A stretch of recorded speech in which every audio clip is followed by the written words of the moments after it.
Aloha, welcome to Chappy's Tiki Bar. I'm Chappy and this is Mookie. We got a great episode today. This is part number 3 of my aesthetics of joy applied to tiki culture from the book Joyful by Ingrid Fetell Lee.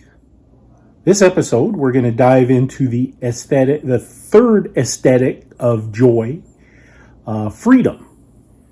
Obviously, freedom is highly applicable to the joy we find in tiki culture. In a moment of joy, we are carefree, free-willing, footloose, and fancy-free. Some of the most joyful moments in life are when we find freedom. Think of the school doors opening on the last day of school before summer, or in the office when the clock strikes 5 on a Friday. Joy thrives on the alleviation of constraints. Ingrid Fetell Lee explains why our brain tells us we are joyful when we find freedom. And we're going to apply this to tiki culture. So the third aesthetic of joy is freedom. Ingrid Fetell Lee writes, toward the end of the movie Pretty Woman, there's a brief joyous scene in which corporate raider Edward Lewis, played by Richard Gere, escapes a business meeting to roll up his pant legs and walk along barefoot in a small square of grass across the street. He smiles softly to himself as he stomps around and is remembering a long-buried impulse. While wide open spaces give us room to run free, small patches of nature can sometimes be just as liberating. So here we have the Toasted Coconut in Houston, Texas. It's a true oasis in the middle of this urban jungle. They have this is one of my favorite tiki bars. They have a lovely patio, and you can see they have a fountain with a tiki statue. It's just nice to have a drink and a meal outdoors. And then, of course, they have this wonderful patch of sand that you can take your shoes off, and it's just you can be transported to a tropical paradise and have the sand between your toes. And this is the true meaning of tiki, is just to escape out of an urban jungle into a tropical paradise. And the Toasted Coconut really hit the nail on the head here with their little patch of sand. Tiki culture, rooted in Polynesian imagery and the senses of escape, has a complex relationship with freedom, often representing a desire for relaxation and a break from everyday life. Tiki culture, particularly in its bar and restaurant manifestations, has always offered a sense of escape and relaxation, allowing people to immerse themselves in a world of tropical fantasy. The style and atmosphere of tiki bars with their exotic cocktails, music, and decor represents an escape from the pressures of modern society, offering a chance to unwind and enjoy a sense of freedom. Ingrid Fetell Lee writes, we have a visceral awareness of how free we feel when we move through the world. Even though freedom, like energy, is not something we can see, taste, or touch. How do our senses know if we're free? It seems to run along a continuum, one that we define in relative terms. The playground is freer than the classroom. The picnic is freer than a formal banquet. But at each end of the spectrum, there are absolutes. On one end lie places we all agree are restrictive, like the tunnel of an MRI machine or solitary confinement in a cell.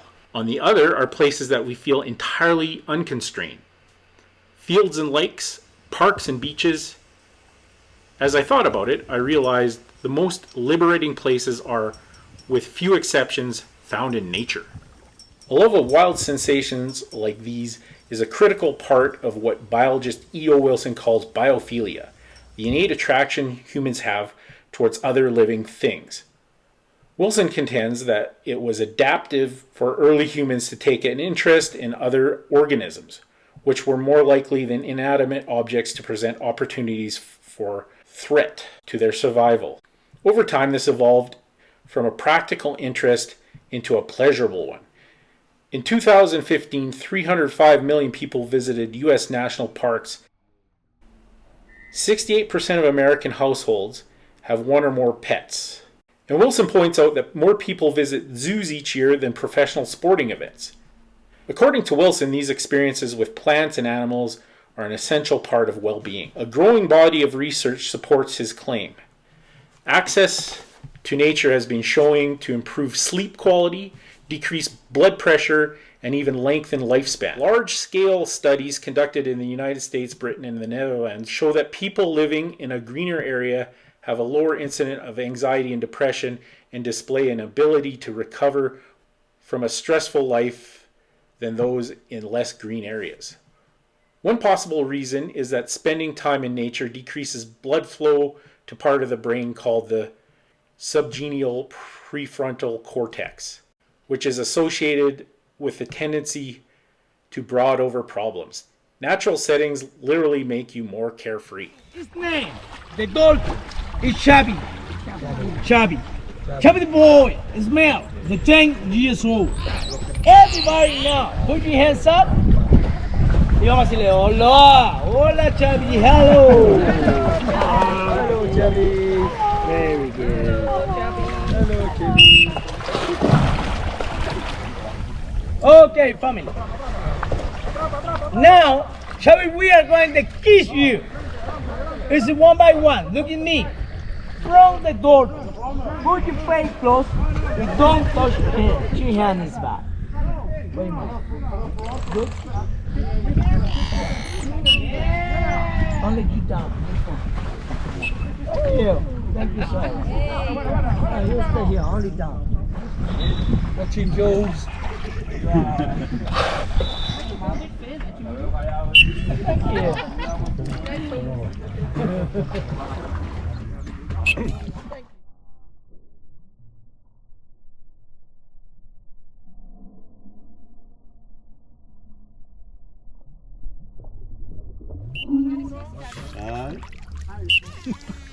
Thank you. Thank you. Thank you.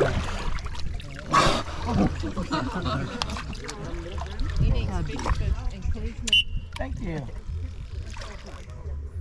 Thank you. Hello. Wow. That's a first. Thank you.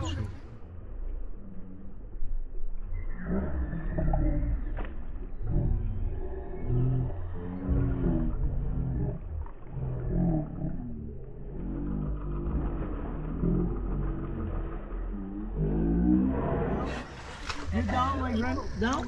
Down, you face. Thank you. Recordings of natural sound have been used to calm patients at Children's Hospital, ease stress of travel at an airport lounge, and relieve pain. Birdsong has even been piped into gas station restrooms, a move that purportedly raised customer satisfaction ratings. One possible explanation is that we evolved to rely on ambient sounds, particularly bird songs, as indicators of the safety of our environment before a big storm or other dangerous movement and the world gets eerily quiet. The noise of business as usual among the animals lets us know we're free to play and explore.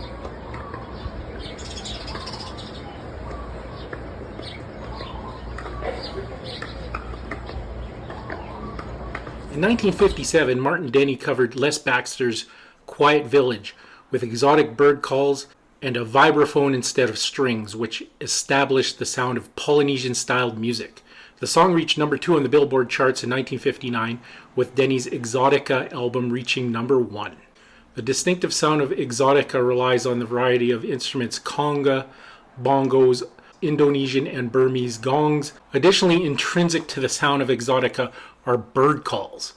Also big cat roars and even primate shrieks. The early 2000s saw Exotica revival efforts, such as the Hawaiian-based Don Tiki, the comeback of 1960s composer Robert Drayson, the Martini Kings, the Tiki Orchestra, Kavakon, and Hawaiian Music Award-winning Tiki Joe's Ocean.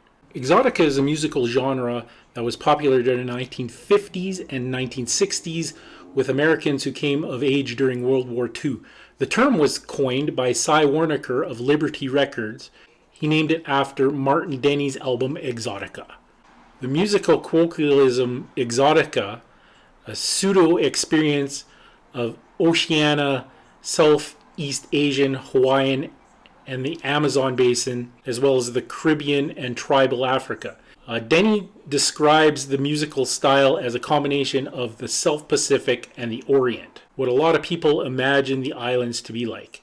It's pure fantasy though. While the South Sea forms the core region, Exotica reflects the musical impressions of every place from standard travel destinations to mythological Shangri-Las. After World War II, U.S. soldiers stationed in the South Pacific returned home with tales of exotic fruits, sleepy lagoons, white sand beaches, beautiful women wearing grass skirts, and amazing food and music. The Americans latched onto this exotic version of island culture. It had a large influence on art, fashion, music, food, drinking, and even architecture. Tiki bars kept on popping up, and home bars and basements were designed in the Polynesian style. Wooden tikis and stone statues from across the Pacific found their way into every hotel lounge and suburban living room. Tiki culture, with its tropical escapism and kitsch aesthetic, gained popularity in colder states as a way for people to escape their daily lives and imagine themselves in a tropical paradise, often through themed bars and decor. I was too young to experience this movement. Growing up in cold Canada, I listened to a lot of Jimmy Buffett. Jimmy Buffett's music, with its themes of island escapism, relaxation, and carefree attitude, created a strong cultural phenomenon. Many fans drawn to the Margaritaville lifestyle have been inspired to move to warmer climates, often seeking beach destinations and a more relaxed pace of life. And I took Jimmy Buffett's advice: changes in attitude, changes in latitude. So I got a job working on the cruise ships. I traveled the world. I went to pretty much everywhere in the Caribbean. I went to the Mediterranean. I did all of Asia, Australia, and New Zealand. I can tell you this: I witnessed freedom that I've never experienced before. Traveling the world, going to tropical locations, and just being free. The feeling of being truly free is exhilarating. However, life on the cruise ships, there's many aspects where your freedom is somewhat restricted. You're in these tiny cabins. You're sharing with one other person. Those tiny bunk beds, almost military-like rules, having set meal times, and a lot of safety responsibilities and boat drills. But on the other side of that coin was the ridiculous amount of partying, a lot of drinking. A lot of people came out to the ships to escape their problems, and you could see a lot of people with alcohol problems. But for the most part, it was the happiest time of my life, and I just loved the experience of traveling the world, being free, and not really being responsible for anything. Everything was taken care of. Your meals were prepared for you. You had a cabin steward who made your bed. You gave them your dirty laundry. You would take it to the Chinese laundry. But back to the partying. The partying was insane. I guess you could say alcoholism is a form of escapism. Definitely nothing you could maintain for any period of time. I did it for 8 years, and it was the best 8 years of my life.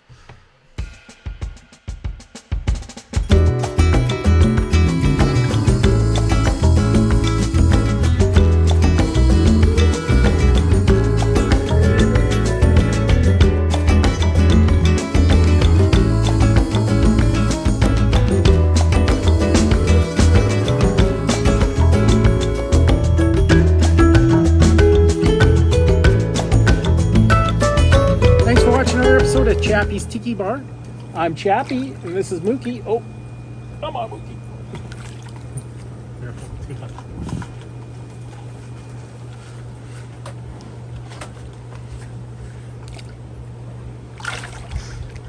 Thanks for watching. Thanks for watching another episode of Chappy's Tiki Bar. I'm Chappy, and this is Mookie. What's that, Mookie? Mookie says life is hard. That's just the way it goes, but sometimes it goes the other way. See you next time on Chappy's Tiki Bar. All right, sorry. Was that the end? That's the